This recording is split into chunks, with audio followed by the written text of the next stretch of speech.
Hari Jaya Gopi Jana Vallabha Girivaradhari Yashodanandana Braja Jana Ranjana Yashodanandana Braja Jana Ranjana Yamuna Tira Vanachari Yamuna Tira Vanachari Jaya Radha Madhava Kunja Vihari Om Namo Bhagavate Vasudevaya Om Namo Bhagavate Vasudevaya Om Namo Bhagavate Vasudevaya Namo Vishnu Padaya Krishna Prasthaya Bhutale Srimate Bhaktivedanta Swaminithe Namine Namaste Saraswati Deve Gaurvani Pracharine Nirvishesha Shunyavadi Paschata Deshatarini Jai Shri Krishna Chaitanya Prabhu Nityananda Shri Advaita Gadadha Shivashadi Gaur Bhaktivinoda.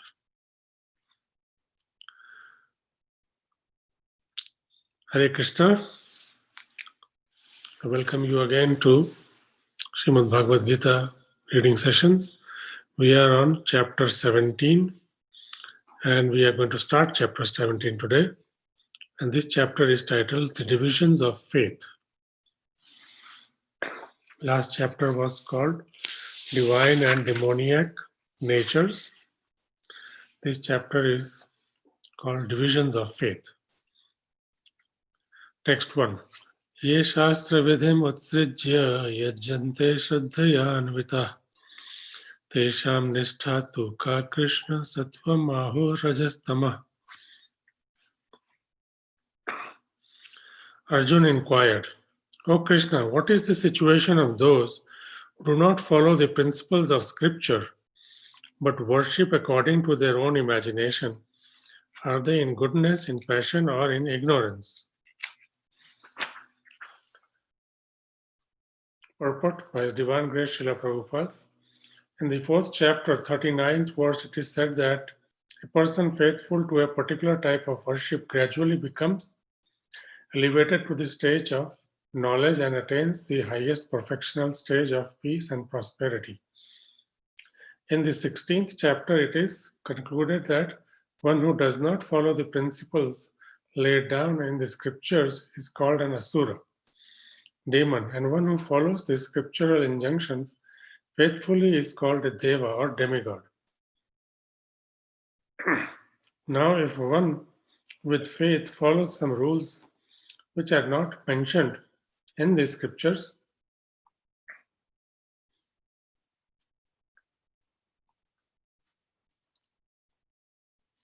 one who follows the scriptural injunctions faithfully is called a deva or a demigod. If one follows with faith some rules which are not mentioned in the scriptures, scriptural injunctions, what is his position? This doubt of Arjuna is to be cleared by Krishna. Are those who create some sort of God by selecting a human being and placing their faith in him, worshipping in goodness, passion, or ignorance? Do such persons attain the perfectional stage of life? Is it possible for them to be situated in real knowledge and elevate themselves to the highest perfectional stage? Do those who do not follow the rules and regulations of the scriptures, but who have faith in something and worship gods and demigods and men, attain success in their effort? Arjuna is putting these questions to Krishna. So we must become a little bit clear in this question because he's asking for those people who do not follow the scriptures. What is their position? Are they in goodness, in passion, or in ignorance? So sometimes you find there are a lot of people who make some make-believe God, and then they are not following any scriptures. They are not even educated maybe to follow. And sometimes even educated people, they follow some leader, so and worship them. So that's what it is asked here. Are they in goodness, passion, or ignorance? Sri Bhagwan Vach Trividha Bhavati Shraddha Dehinam Swaswabhavaja Satvaki Rajasi Chaivatamasi Cheti Tam Shrinu. The Supreme Personality of Godhead said, according to the modes of nature acquired by the embodied soul, one's faith can be of three kinds: in goodness, in passion, or in ignorance. Now, hear about this. Purport by His Divine Grace Srila Prabhupada. Those who know the rules and regulations of the scriptures, but out of laziness or indolence give up following these rules and regulations, are governed by the modes of material nature. According to their previous activities in the mode of goodness, passion, or ignorance, they acquire a nature which is of a specific quality. The association of the living entity with the different modes of nature has been going on perpetually since the living entity is in contact with material nature. He acquires different types of mentality according to his association with the material modes. But this nature can be changed if one associates with a bona fide spiritual master and abides by his rules and the scriptures. Gradually, one can change his position from ignorance to goodness, from passion to goodness. The conclusion is that blind faith in a particular mode of nature cannot help a person become elevated to the perfectional stage. One has to consider things carefully, with intelligence, in the association of a bona fide spiritual master. Thus, one can change his position to a higher mode of nature. Text 3. Sattvanurupa sarvasya shraddha bhavati bharat shraddham yoyam purusho yo yachraddha sa eva sa.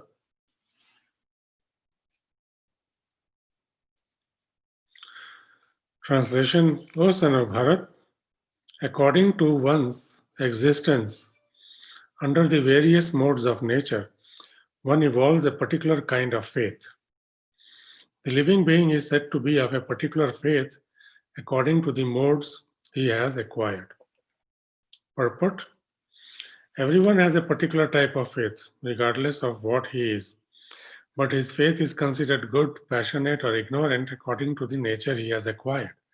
Thus, according to his particular type of faith, one associates with certain persons. Now, the real fact is that every living being, as is stated in the 15th chapter, is originally a fragmental part and parcel of the Supreme Lord. Therefore, one is originally transcendental to all the modes of material nature. But when one forgets his relationship with the Supreme Personality of Godhead and comes into contact with the material nature in conditional life, he generates his own position by association with the different varieties of material nature. The resultant artificial faith and existence are only material. Although one may be conducted by some impression or some conception of life, originally he is nirgun or transcendental. Therefore, one has to become cleansed of the material contamination that he has acquired. In order to regain his relationship with the Supreme Lord, that is the only path back without fear. Krishna consciousness. If one is situated in Krishna consciousness, then that path is guaranteed for his elevation to the perfectional stage. If one does not take to this path of self-realization, then he is surely to be conducted by the influence of the modes of nature. The word Shraddha or faith is very significant in this verse. Shraddha or faith originally comes out of the mode of goodness. One's faith may be in a demigod or some created god or some mental concoction. One's strong faith is supposed to be productive of works of material goodness. But in material conditional life, no works are completely purified. They are mixed. They are not in pure goodness Pure goodness is transcendental. In purified goodness, one can understand the real nature of the Supreme Personality of Godhead. As long as one's faith is not completely in purified goodness, the faith is subject to contamination by any of the modes of material nature. The contaminated modes of material nature expand to the heart. Therefore, according to the position of the heart in contact with a particular mode of material nature, one's faith is established. It should be understood that if one's heart is in the mode of goodness, his faith is also in the mode of goodness. If his heart is in the mode of passion, his faith is also in the mode of passion. And if his heart is in the mode of darkness, illusion, his faith is also thus contaminated. Thus, we find different types of faith in this world, and there are different types of religions due to different types of faith. The real principle of religious faith is situated in the mode of pure goodness. But because the heart is tainted, we find different types of religious principles. Thus, according to different types of faith, there are different kinds of worship. Text 4. Yajante satvika devan yaksha rakshamsi rajasa pretan bhuta ganams chanye yajante tamusa jana. Men in the mode of goodness worship the demigods, those in the mode of passion worship the demons, and those in the mode of ignorance worship ghosts and spirits. Purport. In this verse, the Supreme Personality of Godhead describes different kinds of worshippers according to their external activities. According to scriptural injunctions, only the Supreme Personality of Godhead is worshipable, but those who are not very conversant with or faithful to the scriptural injunctions worship different objects according to their specific situations in the mode of material nature. Those who are situated in goodness generally worship the demigods. The demigods include Brahma, Shiva, and others such as Indra, Chandra, and the sun god. There are various demigods. Those in goodness worship a particular demigod for a particular purpose. Similarly, those who are in the mode of passion worship the demons. We recall that during the Second World War, a man in Calcutta worshipped Hitler because, thanks to that war, he had amassed a large amount of wealth by dealing in the black market. Similarly, those in the modes of passion and ignorance generally select a powerful man to be God. They think that anyone can be worshipped as God and that the same results will be obtained. Now it is clearly described here that those who are in the mode of passion worship and create such gods, and those who are in the mode of ignorance, in darkness, worship dead spirits. Sometimes people worship at the tomb of some dead man. Sexual service is also considered to be in the mode of darkness. Similarly, in remote villages in India, there are worshippers of ghosts. We have seen that in India, the lower class people sometimes go to the forest, and if they have knowledge that a ghost lives in a tree, they worship that tree and offer sacrifices. These different kinds of worship are not actually God worship. God worship is for persons who are transcendentally situated in pure goodness. In the Srimad Bhagavatam, 4th canto, 3rd chapter, 23rd shloka, it is said, Sattvam Visuddham Vasudeva Sabditam. When a man is situated in pure goodness, he worships Vasudeva. The purport is that those who are completely purified of the material modes of nature and who are transcendentally situated can worship the Supreme Personality of Godhead. The impersonalists are supposed to be situated in the mode of goodness, and they worship 5 kinds of demigods. They worship the impersonal Vishnu form in the material world, which is known as philosophized Vishnu. Vishnu is the expansion of the Supreme Personality of Godhead. But the impersonalists, because they do not ultimately believe in the Supreme Personality of Godhead, imagine that the Vishnu form is just another aspect of the impersonal Brahman.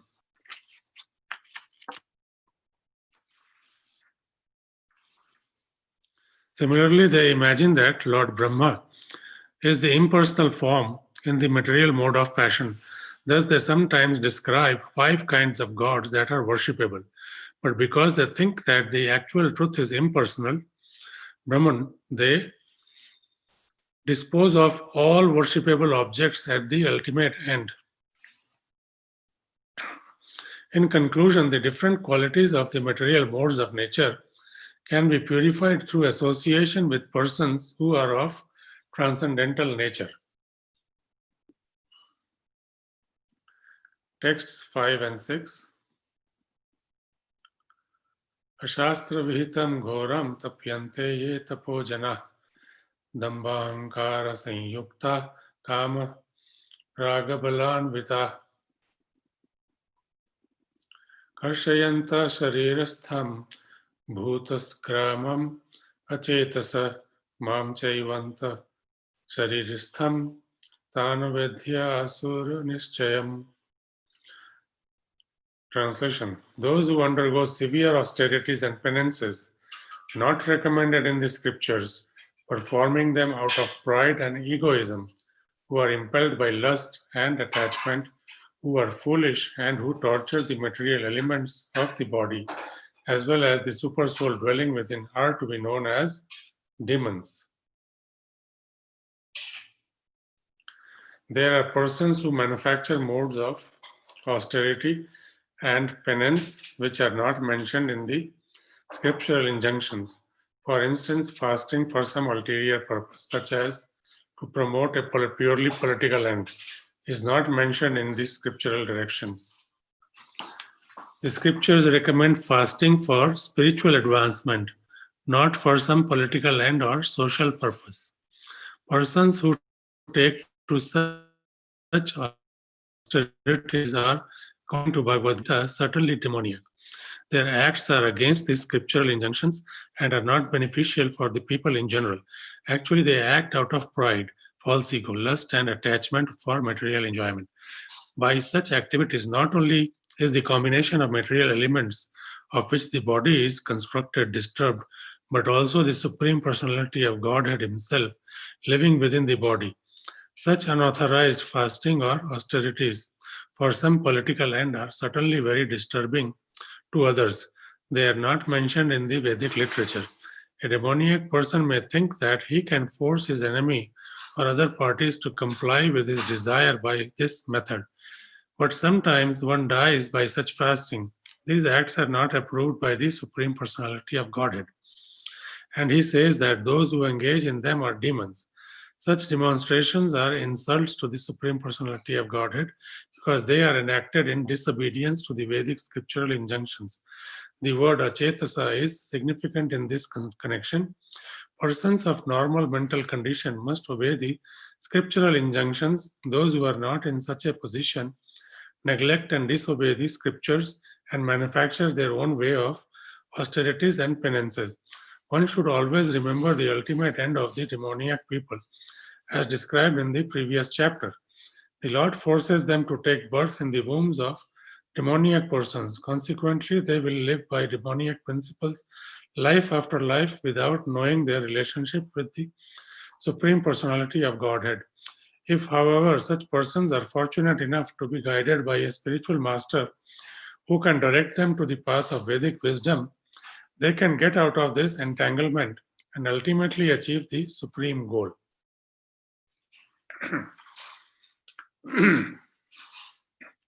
Text 7.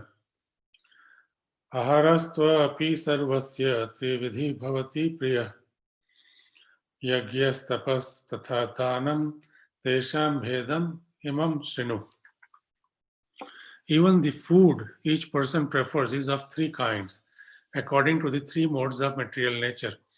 The same is true of sacrifices, austerities, and charity. Now, here are the distinctions between them. Purport: in terms of different situations in the modes of material nature, there are differences in the manner of eating and performing sacrifices, austerities, and charities. They are not all conducted on the same level. Those who can understand analytically what kind of performances are in what modes of material nature are actually wise. Those who consider all kinds of sacrifice or food or charity to be the same cannot discriminate, and they are foolish. They are missionary workers who advocate that one can do whatever he likes and attain perfection. But these foolish guides are not acting according to the direction of the scripture. They are manufacturing ways and misleading the people in general. Text 8. Ayu Sattva Balarogya Sukha Priti Vivardhana Rasaya Snigdha Sthira Hridaya Dhara Satvik Priya. Foods dear to those in the mode of goodness increase the duration of life, purify one's existence, and give strength, health, happiness, and satisfaction. Such foods are juicy, fatty, wholesome, and pleasing to the heart. Text 9. Katva amla navanti ushna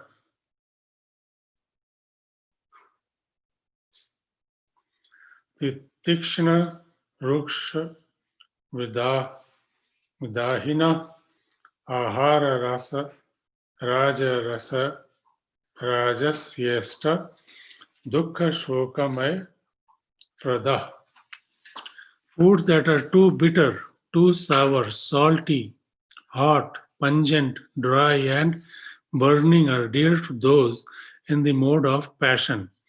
Such foods cause distress, misery, and disease. Text 10.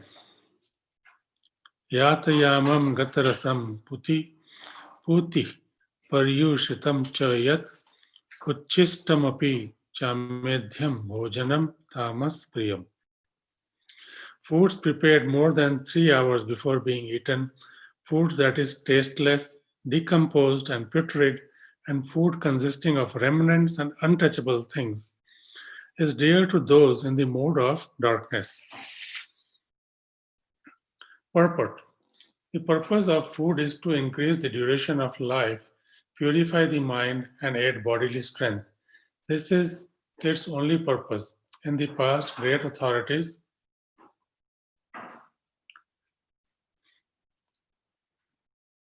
selected those foods that best aid health and increase life's duration, such as milk products, sugar, rice, wheat, fruits, and vegetables. These foods are very dear to those in the mode of goodness. Some other foods, such as baked corn and molasses, while not very palatable in themselves, can be made pleasant when mixed with milk or other foods. They are then in the mode of goodness. All these foods are pure by nature. They are quite distinct from untouchable things like meat and liquor. Fatty foods, as mentioned in the 8th verse, have no connection with animal fat obtained by slaughter. Animal fat is available in the form of milk, which is the most wonderful of all foods. Milk, butter, cheese, and similar products give animal fat in a form which rules out any need for the killing of innocent creatures. It is only through brute mentality that this killing goes on. The civilized method of obtaining needed fat is by milk. Slaughter is the way of subhumans. Protein is amply available through split peas, dal, whole wheat, etc. Foods in the mode of passion, which are bitter, too salty, or too hot, and overly mixed with red pepper, cause misery by reducing the mucus in the stomach, leading to disease. Foods in the mode of ignorance or darkness are essentially those that are not fresh. Any food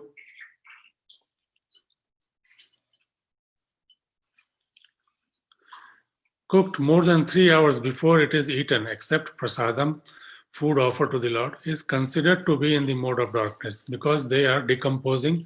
Such foods give a bad odor, which often attracts people in the mode but repulses those in the mode of goodness.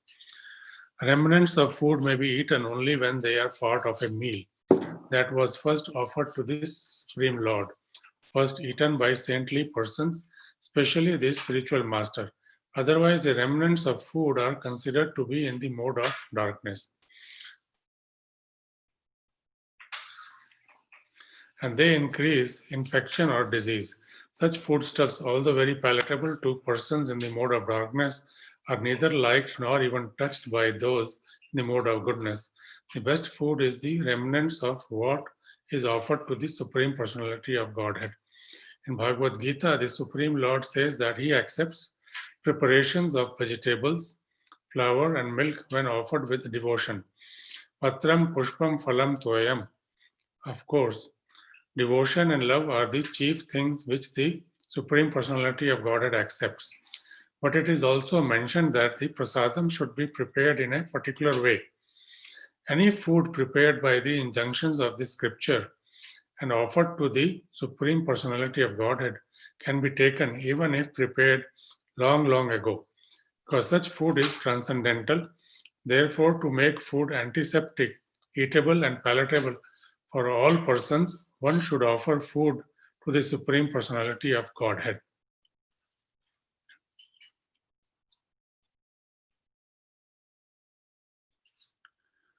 Text 11. Afalakankshirbhiryagyo vidhidhisto na yo ijyate yastavyam eveti mana samadhaya sasatvika. Of sacrifices, the sacrifice performed according to the directions of scripture as a matter of duty by those who desire no reward is of the nature of goodness. Purport: the general tendency is to offer sacrifice with some purpose in mind, but here it is stated that sacrifice should be performed without any such desire. It should be done as a matter of duty. Take, for example, the performance of rituals in temples or in churches. Generally, they are performed with the purpose of material benefit, but that is not in the mode of goodness.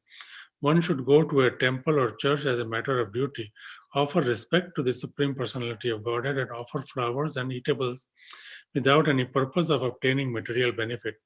Everyone thinks that there is no use in going to the temple just to worship God, but worship for economic benefits is not recommended in the scriptural injunctions.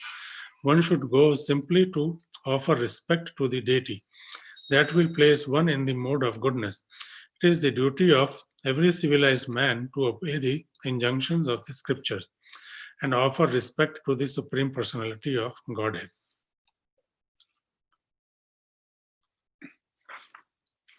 Text 12.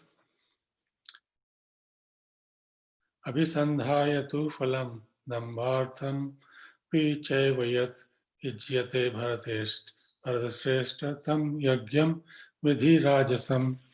But the sacrifice performed for some material benefit or for the sake of pride, O chief of the Bharatas, you should know to be in the mode of passion.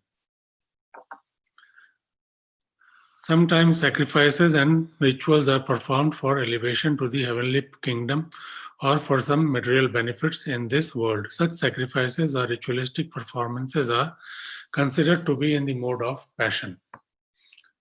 Text 13. Vidhihinam asristanam mantrahinam adakshinam shraddha virahitam yagyam tamasam arichakshate.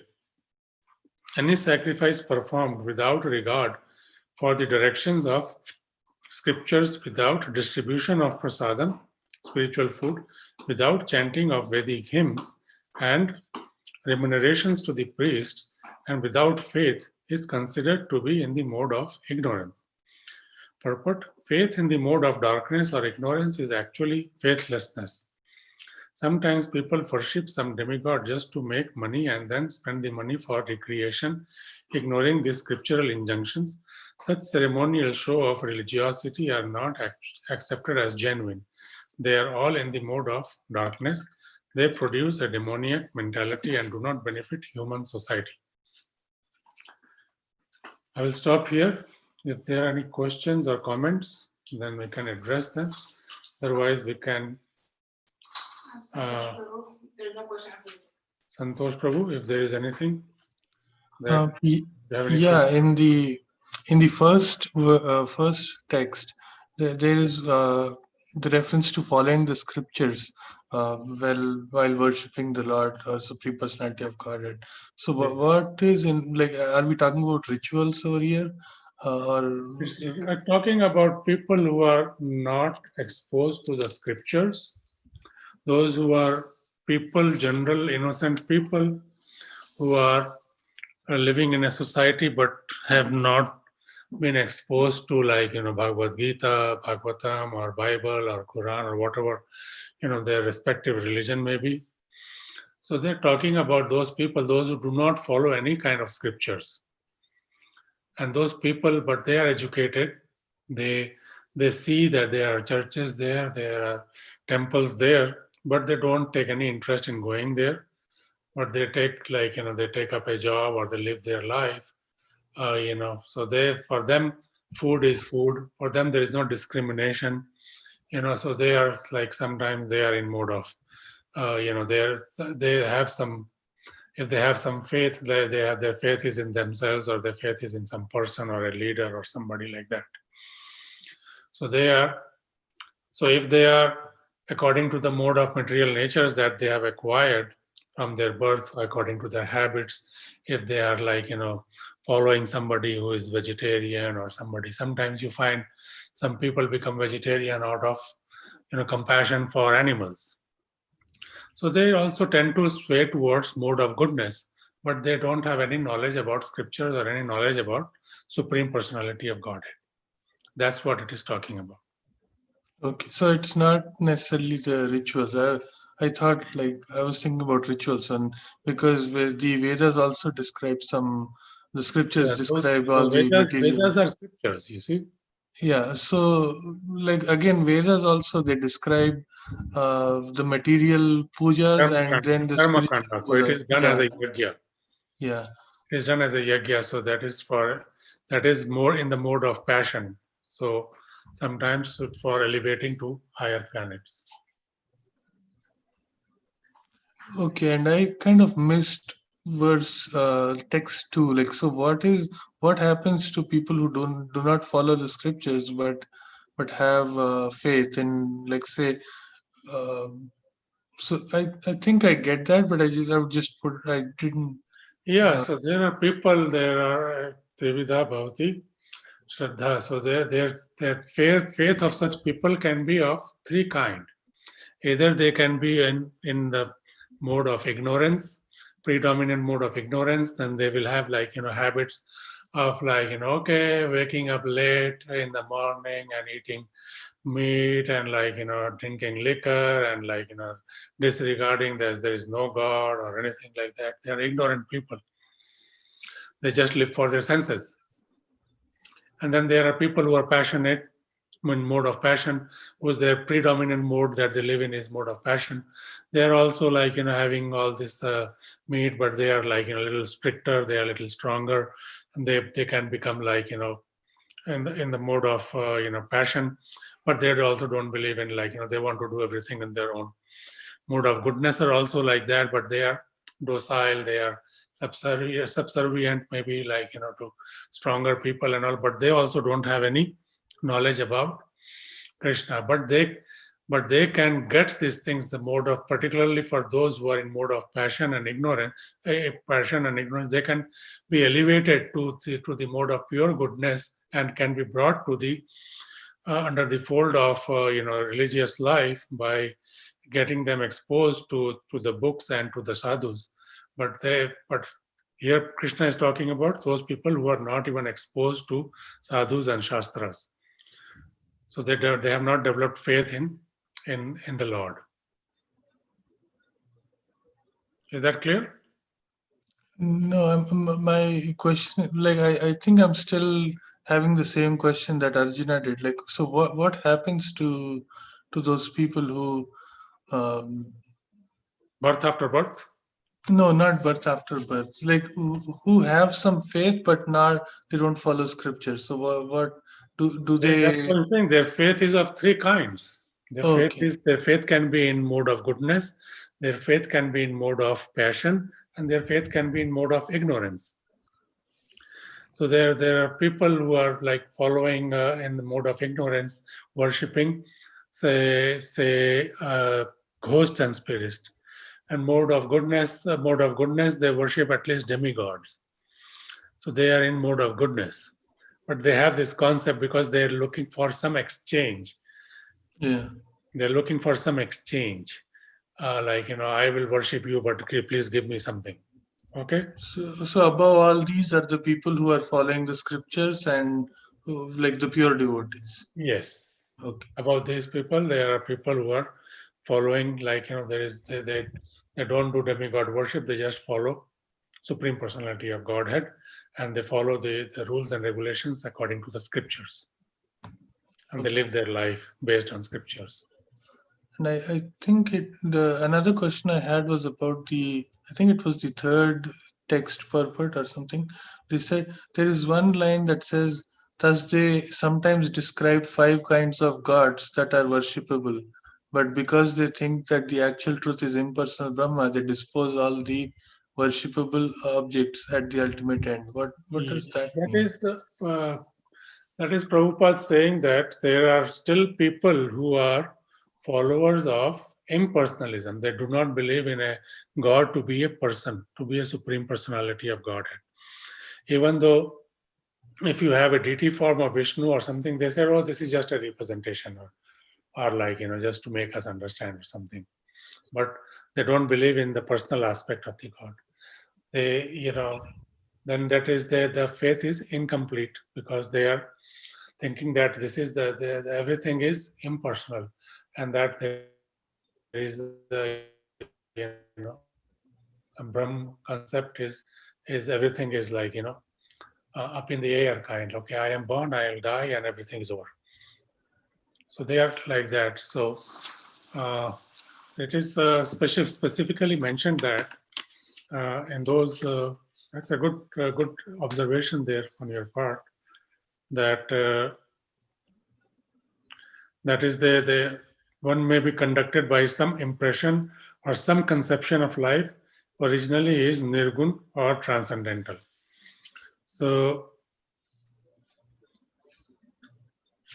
in that faith, like there are people who believe that that's something that is like say you cannot describe something infinity, or like say unless there is mercy of the Lord, you cannot describe the Lord. So but we have information from the Shastras that Krishna stu Bhagwan Swayam. So Krishna is the supreme personality of Godhead. So specifically, if you look at it, sometimes a say big businessman maybe okay, having having many branches, having many business operations, big operations, and hundreds of thousands of employees, and he is or a government undertaking or something like that. Then there is this becomes like okay, this is an ocean, like there is no individual person who is ruling this. It's all a corporation. It's a belief, like how do you make a drawing of a corporation now? But the corporation is actually owned by a person. So that so that person is considered like so consider that as supreme personality, and then rest of the whole universe is like a corporation. But people have no knowledge. They don't understand. They don't accept the fact that Krishna as a person owns all those things. They find it very difficult that there's such a unlimited material creation or spiritual creation is owned by one person. They find it very difficult to acknowledge the existence of a supreme personality of Godhead who is who is God himself, from whom everything began and from whom everything has extended since time immemorial. That's what Krishna says in Bhagavad Gita. And Krishna is the one who is the Supreme Personality and is speaking, and still people are finding it difficult to accept Krishna as a person. They are saying, no, it is the impersonal aspect of God who is like, this is being, spoken by, who has manifested like this, and he is going to be unmanifested again. So they don't accept that there is a spiritual aspect, that spirit doesn't die, and that spirit can be a person also. Srila Prabhupada is saying the conclusion is that blind faith in a particular mode of nature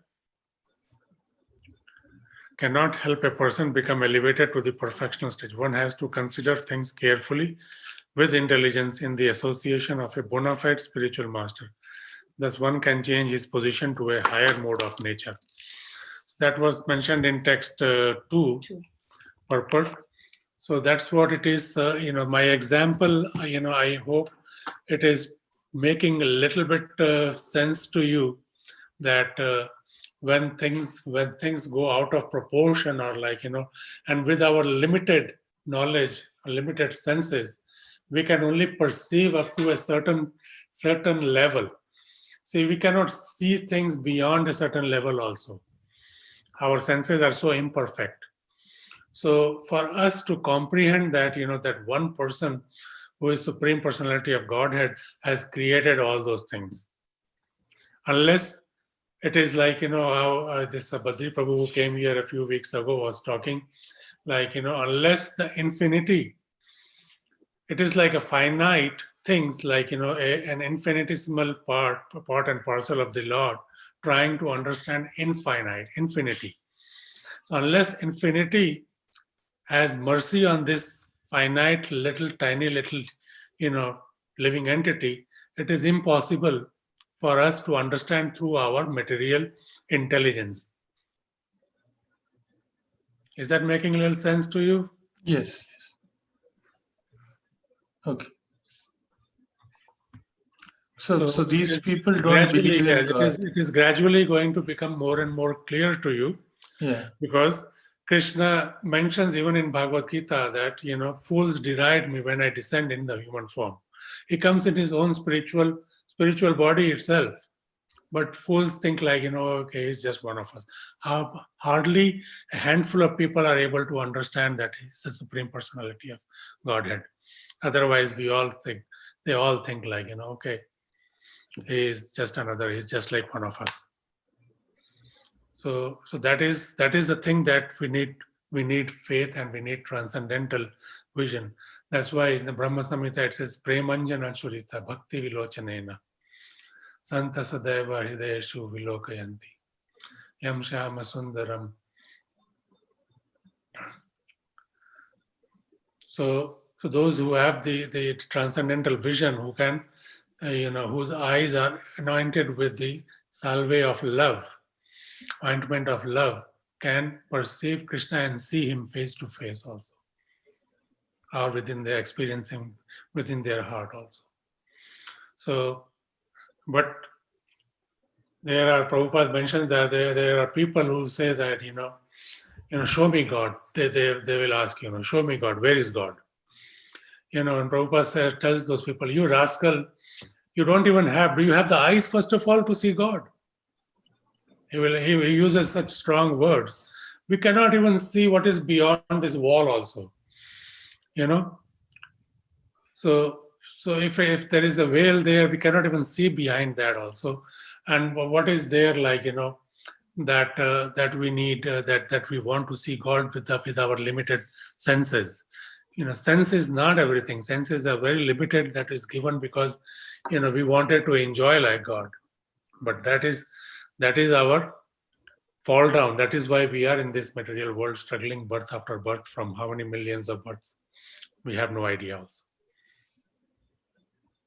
So for some good fortune of ours that we have come in contact with Srila Prabhupada's books, Srila Prabhupada's followers, devotees, temples here, and discourses here that we are exposed to this, and that it's an eye-opener for us, that you cannot, whatever Krishna has said in this Srimad Bhagavad Gita, and whatever is said about Sri Krishna in Srimad Bhagavatam, you cannot refute anything.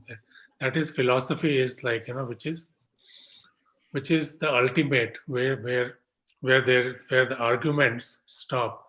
Now there may be some foolish atheist people who will argue for argument's sake, but they don't have that understanding about God, because they don't even have understanding about their own body also. People don't even have understanding about your own body, what to mention about Krishna.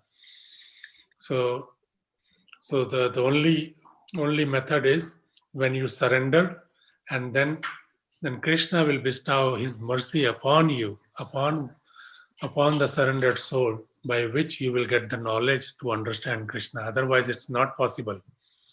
Because our mind, our body, our heart, everything is made up of matter. And matter is under the control of the three modes of material nature. So even if we reach up to goodness, we cannot transcend that until we surrender and develop that devotion towards Krishna. Okay. Okay? Yeah, thank you. Thank you for asking those questions, and that is the stepping stone for further and further, getting deeper and deeper into devotional activity. And people start off with just deity worship, or like going to the temple, or just folding hands in front of a picture. That is like Kanishta Adhikari. And then you become Madhyam Adhikari when you start to develop firm faith in Krishna. And then you further understand, like, Krishna is Samam born, and everything is emanated from him. Am Sarvasya Prabhavo. So everything has emanated from me. Everything is but Krishna. And we are in Krishna, and Krishna is in us. But at the same time, we are conditioned by the material modes of material nature, and we have to get free from the clutches of this illusory energy of the Lord, and become Krishnaized or spiritualized. And at the time of giving up our body, we can go back in our spiritual body and associate with the Lord there, and engage in transcendental loving service to the Lord, which we can do even while we are in this body too. Okay? Okay. Thank you so much. We'll see you again tomorrow. Hare Krishna. Hare Krishna. Thank you. Hare Krishna.